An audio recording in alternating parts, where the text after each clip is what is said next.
অগ্নিজিৎ মুখার্জির কাছে ফোন যায় পদ্মর। পদ্মর ফোন ধরে অগ্নিজিৎ মুখার্জি বলে, তুই আমায় ফোন করেছিস কেন? পদ্ম তখন বলে, আমি মা হতে চলেছি। তখন অগ্নিজিৎ মুখার্জি বলে যে এ কথা কাউকে আর বলিস না, কেউ জানে না, কাউকে জানাস না। আমি তোকে পয়সা পাঠাচ্ছি, সেই পয়সায় তুই সমস্ত কিছু ভুলে গিয়ে ঠিক করে নে বলে তাকে টাকা পাঠিয়ে দেয়, যেটা গীতা চাল চেলেছিল এবং সেটা সাকসেস হয়।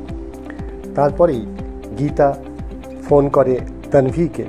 এদিকে তানভী দেবাকে জেল থেকে ছাড়িয়ে নিয়েছে, বেল পেয়ে গেছে। সেটা যে গীতা জানে সেটা তানভীকে জানায়। তানভীও শুনে ভয় পেয়ে যায় যে কে সব জানছে কি করে।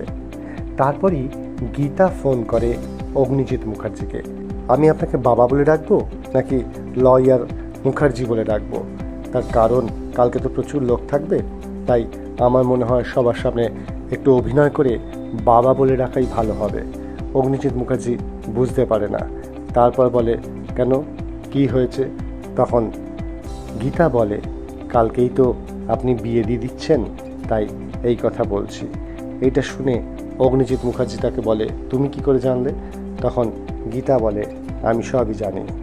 সুন্দর প্ল্যান করে গীতা পৌঁছে যায় বিয়ের অনুষ্ঠানে। এইবার কি খেলা হবে দেখতে থাকুন বিনি পয়সায় বিনোদন।